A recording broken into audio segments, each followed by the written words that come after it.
वंदे मातरम। आज हम जस्टिस स्वामीनाथन की बात करेंगे, जिसके सिर्फ एक फैसले ने जो हिंदुओं के पक्ष में है, उसके सामने विपक्षी पार्टियों को सुप्रीम कोर्ट तक जाने को मजबूर कर दिया, डिविजनल बेंच में अपील कर दी और महाभियोग लाने की भी कवायद कर दी। मामला ये है कि तमिलनाडु में थिरुपरनकुंदरन हिल पे जो स्वामी मुरुगन का मंदिर है, वहाँ पे हर साल एक पर्व मनाया जाता है, जहाँ पे दीप प्रागट्य कार्तिक के महीने में भक्त लोग करते हैं। बस मंदिर के 50 मीटर दूर एक दरगाह है और दरगाह के प्रोसेशन को ये प्रॉब्लम है कि आप जो दीप प्रागट्य का ये करते हो कार्यक्रम, उससे उसके प्रकाश से हमको प्रॉब्लम है और आपको ये अब नहीं करना है।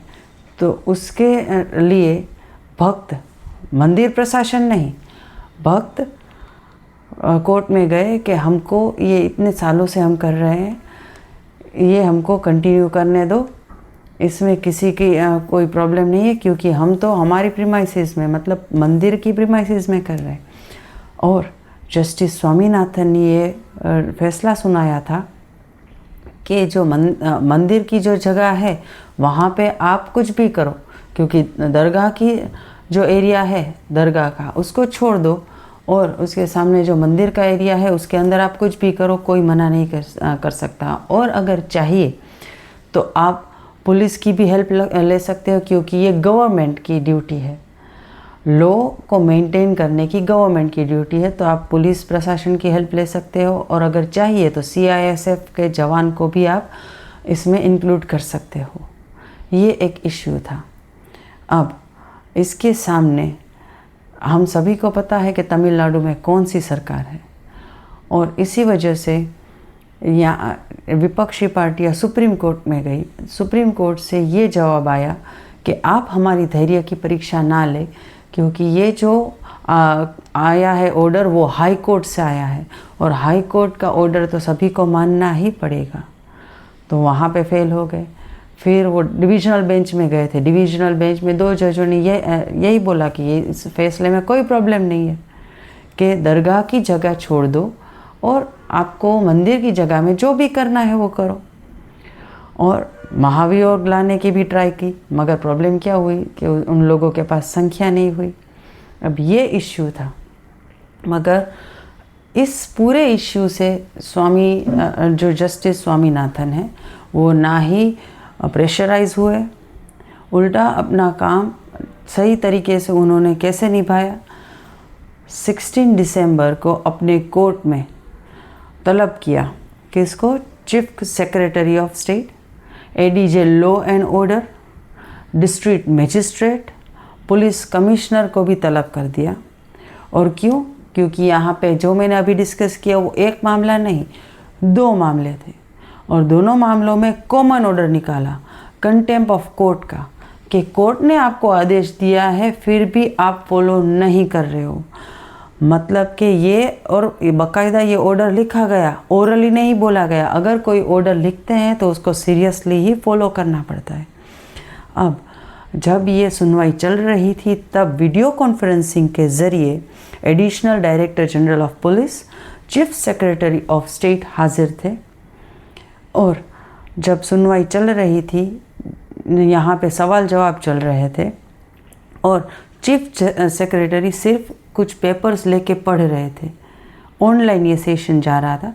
तो जस्टिस स्वामीनाथन ने बाकायदा अपने ऑर्डर में लिखा है कि प्रॉपरली जवाब देने के बजाय ये जो सेक्रेटरी है स्टेट के, चीफ सेक्रेटरी, वो तो सिर्फ रीडिंग किए जा रहे थे about the excuses that why they could not accomplish the order which are given by the court. अब यहाँ पे 2 इशू ये है कि एक मुरुगन स्वामी वाला जो मंदिर मैंने अभी डिस्कस किया वो, और दूसरा केस है चर्च का केस, जहाँ पे जो चर्च एक आदमी बना रहा है उसके सगे भाई ने कोर्ट में जाके रिट पिटीशन कर दी कि जो ये जगह है और जो ये चर्च बन रहा है वो टोटली इलीगल है, क्योंकि इसके बारे में ना ही कोई परमिशन ली गई है, ना ही कोई सैंक्शन ऑर्डर है, ये अपने आप से ये बना रहे हैं। और ये कोर्ट में प्रूव हुआ, और कोर्ट में किसके सामने? जस्टिस स्वामीनाथन के सामने प्रूव हुआ। और जस्टिस स्वामीनाथन ने उसके बारे में ये तब ऑर्डर किया था कि जो ये चर्च बन रहा है उसको आप डिमोलिश कर दो। तो एक ऑर्डर किया था कि आप मंदिर में दीप प्रागट्य कर सकते हो, और पुलिस प्रशासन और CISF जवान की भी आप हेल्प ले सकते हो।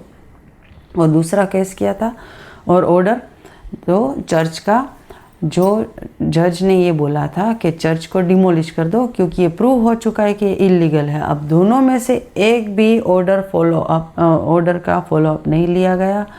इवन चर्च अपनी जगह बनता रहा, और यहाँ पे भक्त अपने कोई भी सिक्योरिटी में और कोई भी दीपक नहीं जला पाए।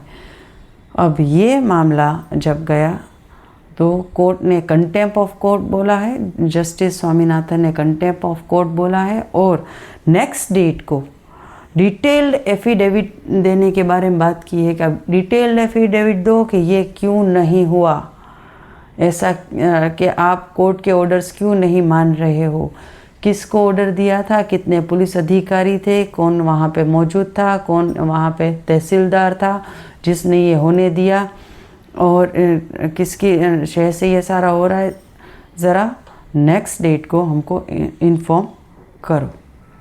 अब इसमें यही समझने की ज़रूरत है कि जो हमारे भारत की डेमोक्रेसी है उसमें सबसे पहले जो गवर्नमेंट है वो पॉलिसीज़ और लॉ बनाएगी, मगर उस पॉलिसीज़ और लॉ को अगर इम्प्लीमेंट करवाना है तो उसके लिए अधिकारी चाहिए। गवर्नमेंट अधिकारी मतलब एग्जीक्यूटिव।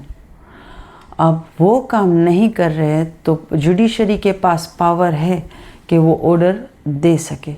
और यही सिर्फ सिंपली समझाने के लिए कि आपने ये क्यों नहीं किया, आप हमको नेक्स्ट डेट पे ये एफिडेविट, डिटेल्ड एफिडेविट तो ये ऑर्डर दिया है जस्टिस स्वामीनाथन ने, जो बगैर प्रेशराइज हुए और एकदम हमारे कॉन्स्टिट्यूशन में के दायरे में रह के ये जजमेंट, ये ऑर्डर निकाला गया है। नमस्ते।